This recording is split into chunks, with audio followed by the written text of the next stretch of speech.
Bonjour et bienvenue à Pause Bible. Nous nous retrouvons encore une fois aujourd'hui en Genèse chapitre 22. Et on ne va pas le relire, je vous conseille bien sûr de le relire à tête reposée euh, pour récapituler sur ce que nous avons lu la dernière fois, mais nous n'allons pas le relire nous-mêmes euh, pour cette pause et pendant cette pause maintenant. J'aimerais plutôt y revenir pour tirer des points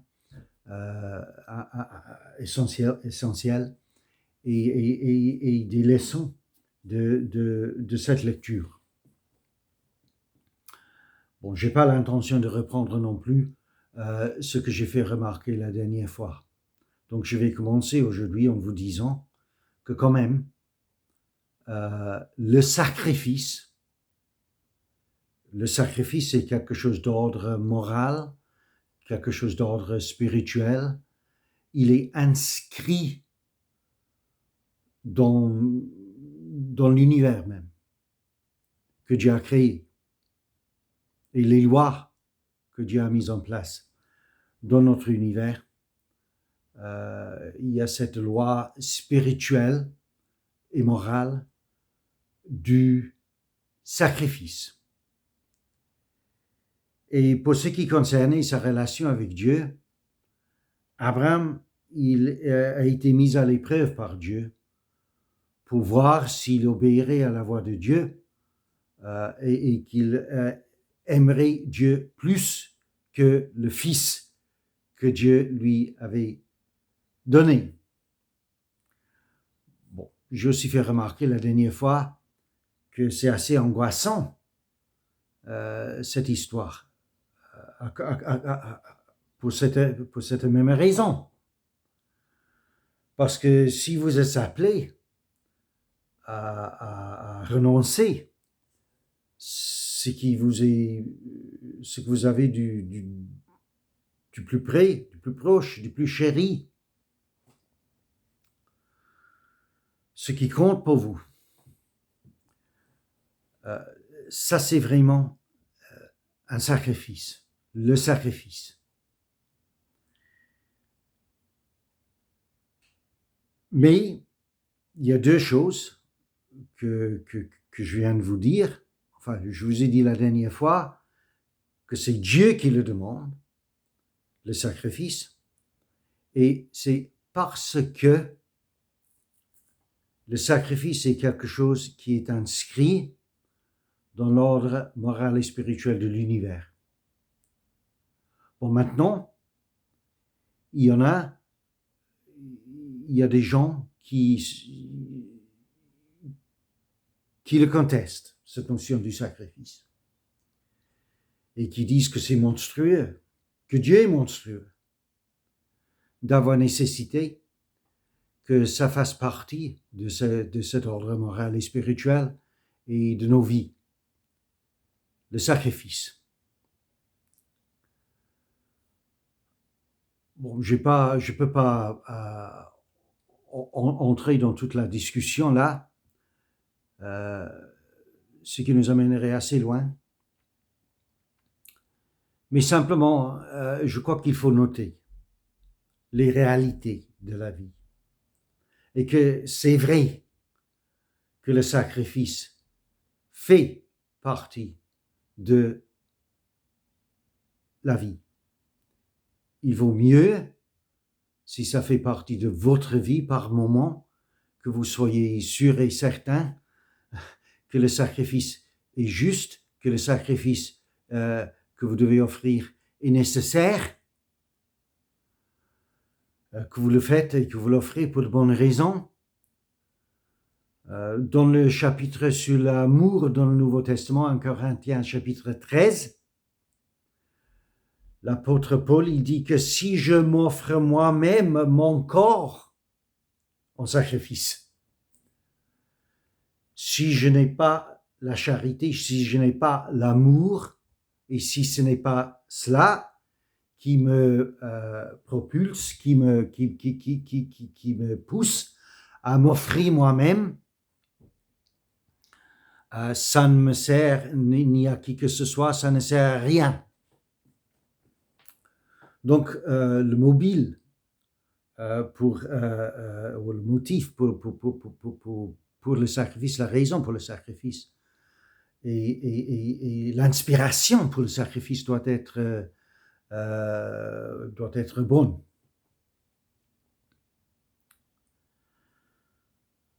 Bon. Maintenant, nous revenons à Abraham qui se met maintenant à faire ce qu'il considère, enfin, il croit, il voit que c'est Dieu qui le met à l'épreuve. Il ne sait pas au juste s'il s'agit d'une épreuve. Il s'agit d'une épreuve, mais il sait pas comment ça va se dérouler. Il est fort probable qu'il doit faire ce qu'il doit faire, et nous le voyons enfin prêt à égorger son fils. C'est très noir. Je vous cache pas les problèmes que j'ai avec cette histoire maintenant. Mais il y a des indices dans cette histoire qu'il y a peut-être même d'autres choses qui se passent dans la tête, dans l'esprit d'Abraham, parce qu'il dit quand même à ses serviteurs d'abord que lui et son fils reviendront vers eux après avoir monté sur la montagne. Il dit, nous reviendrons vers vous. Si c'était simplement pour cacher ce qu'il allait faire. Mais aussi, il dit à Isaac lui-même, Dieu pourvoira. Dieu pourvoira au sacrifice, à l'agneau, pour le sacrifice. Ça n'empêche qu'Abraham, il est tout à fait prêt à passer à l'acte avant d'entendre la voix de l'ange, la voix de l'Éternel, qui lui dit très clairement, arrête, ne fais rien. Donc, il est très important à noter ici qu'il n'y a pas de sacrifice d'enfant. Tout comme Lot, enfin, si vous vous souvenez bien, il n'a pas sacrifié sa fille à la foule, à Sodome. Il était prêt à le faire si c'était nécessaire, à ses yeux, son entendement, il était prêt à le faire. Là aussi, j'ai de gros problèmes. Je ne vous ai pas caché. Mais enfin, Dieu lui a épargné ça. En frappant la foule à l'extérieur de sa maison avec l'aveuglement. Vous vous souvenez bien. De même ici, c'est Dieu qui met Abraham à l'épreuve. Et oui, comme vous, je me pose des questions. Pourquoi Dieu ferait une telle chose? Surtout pour lui dire enfin non, vous ne faites pas. C'est malade, non? Oui, je vous avoue, j'ai les mêmes problèmes que vous en considérant cette lecture. Mais je note que Dieu l'a empêché de passer à l'acte. Je le note aussi pour ce qui concerne le contexte culturel et culturel à l'époque, comme c'était le cas dans le milieu aztèque, par exemple, en Amérique du Sud. C'était le cas ici, en milieu cananéen. Les Ammonites, par exemple, avaient un dieu Moloch, et à ce dieu Moloch, ils offraient leurs enfants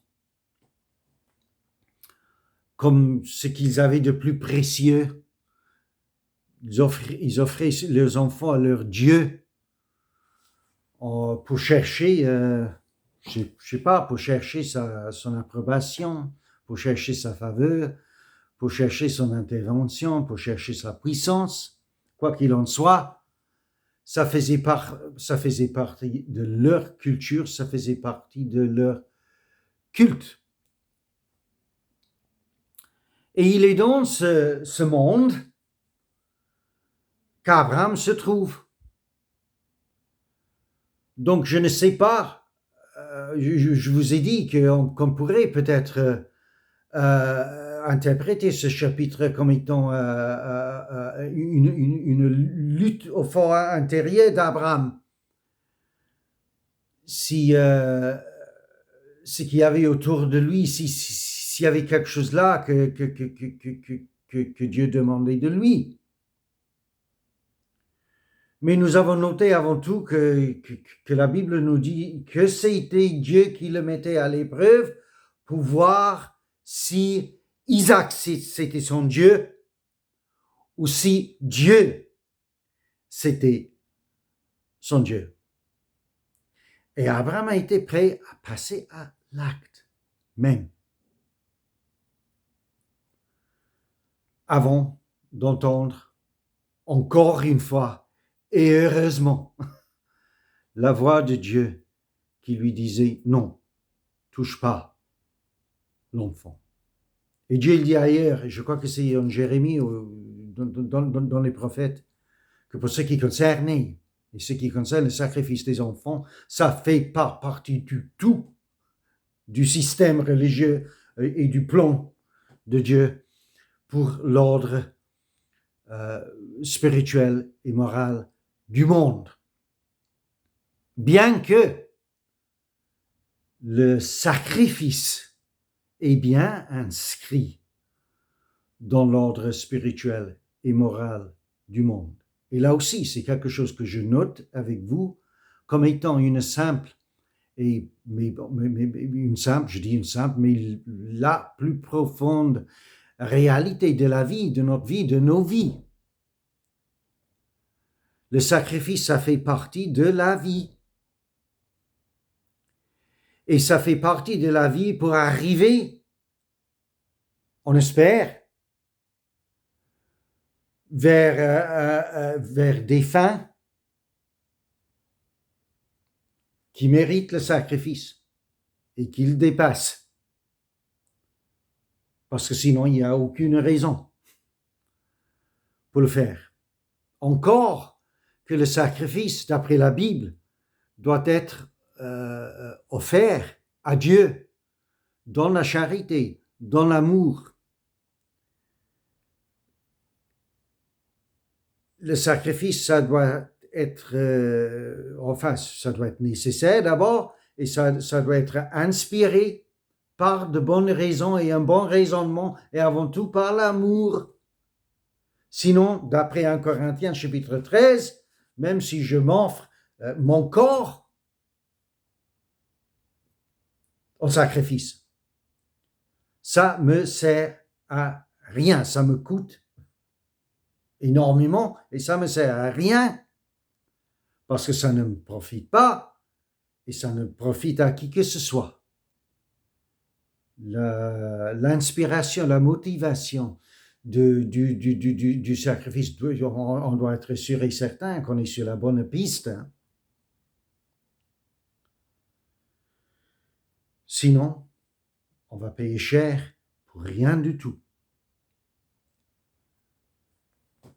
Mais le sacrifice fait partie de la vie et quand on voit les avancements dans la vie, dans le monde, dans les civilisations, on voit à chaque reprise qu'il y a eu des prix à payer.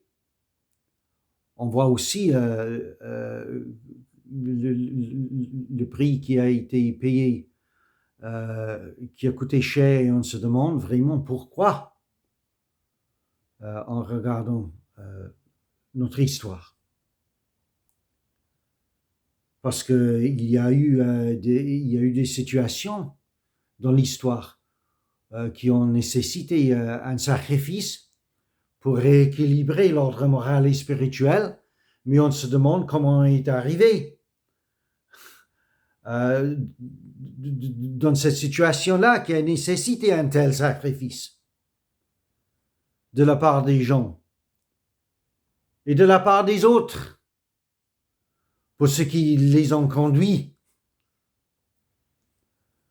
vers cette situation. Vous voyez?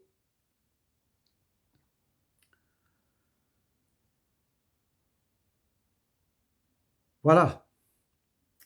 Deuxième volet. 15 minutes. Je vais y revenir pour parler de ce qu'il y a du plus profond ici la prochaine fois. Et ça sera l'aspect vraiment évidemment prophétique de ce chapitre. Mais ça sera pour le troisième volet. Et pour l'instant, je vous dis au revoir et à bientôt.